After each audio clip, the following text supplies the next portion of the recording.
The starting point with Freshpaint is that we assume everything that we're collecting from your site is PHI. We then build out this allow list. There's two ways to build out an allow list. One is to first allow properties such as site visit count that are universally valuable to be sent to all your downstream destinations. Site visit count is a good example because it's helpful for understanding the difference between first-time visitors and return visitors in terms of engagement with your campaigns, or maybe even just, differences in viewing behavior on your site. But the key thing here as it relates to the allow list is that site visit count is just a number, so it is neither an identifier or health information. For that reason, we universally allow list it so that it is passed along to all of our downstream destinations, regardless of what type of tool that is. So that would be one example of a universal definition on the allow list. But now let's actually jump into a more specific example. We'll go over to Google Analytics here. As a starting point with setting up Google Analytics through Freshpaint, we will sit down with your compliance team to essentially build out a list of exactly what you want to send to Google Analytics with respect to what you want to achieve in the tool, but also balancing that with how your website is set up and where PHI may be contained within it. With a tool like Google Analytics, where you will not have a BAA, Freshpaint will be anonymizing user identities as a starting point. And by doing so, you can then pass in health-related information because it's attached to an anonymous ID. When it comes to building out that process, we will go through all possible data points with you. And again, start with essentially a blank checklist like this. And then we'll walk through and say, okay, based on your site and the way that data is being collected and the position of your compliance team, are you comfortable sending user agent?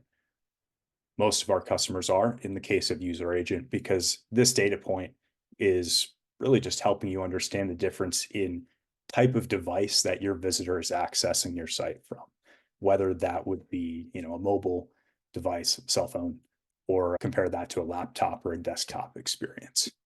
So we continue to walk through this, turning this allow list into a conversation with you where you can rely on Freshpaint to scaffold out the conversation.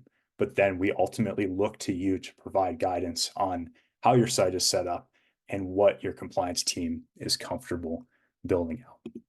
So we go through this and we build out this allow list with respect to your team's legal interpretation. Once it's built out, it acts as a set it and forget it thing, because now as a marketer on a day-to-day basis, you can safely send new events to Google Analytics without having to worry that you're introducing any new HIPAA risk or violation. Because when you send an event to Google Analytics, we will only send a version of that event that has been sterilized with respect to that allow list that we built out on day one.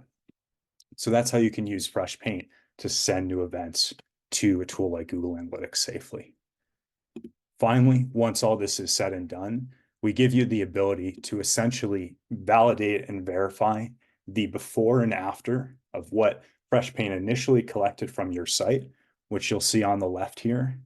And then you can compare that to the resulting basically data object that is the output once the event has passed through the allow list rules. And this is, again, just another layer to give you perfect visibility into what's happening when you're using Freshpaint. This is especially helpful for compliance teams and also for preparing for any potential auditing that you may be working through. So that's just the high level of how the allow list process works with Freshpaint. Again, the point here, the takeaway here is that we assume that all information is PHI as a starting point, and then we build out the allow list with you so that once it's set, you as a marketer no longer have to worry that you are creating any risk of HIPAA violation, because that has been taken care of before you're doing day-to-day work in the platform. James, real quick before you wrap up the demo, not to put you on the spot, but would you mind going back to our destinations and just showing an example, since we have some time, of Google Ads or Facebook ads Sure. Yeah, so for each tool that we're working with, we will break out different properties that we would recommend you pass through. So we talked about Google Analytics before with the different properties being things like user agent or URL.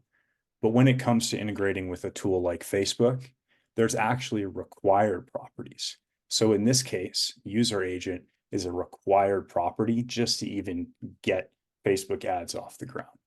So again, we'll tee up this conversation with you to walk through those different data points, scaffolding out what is absolutely necessary to pass through from what might be a recommendation, where you can then compare what you want to send to what your desired outcomes are in the Facebook tool itself.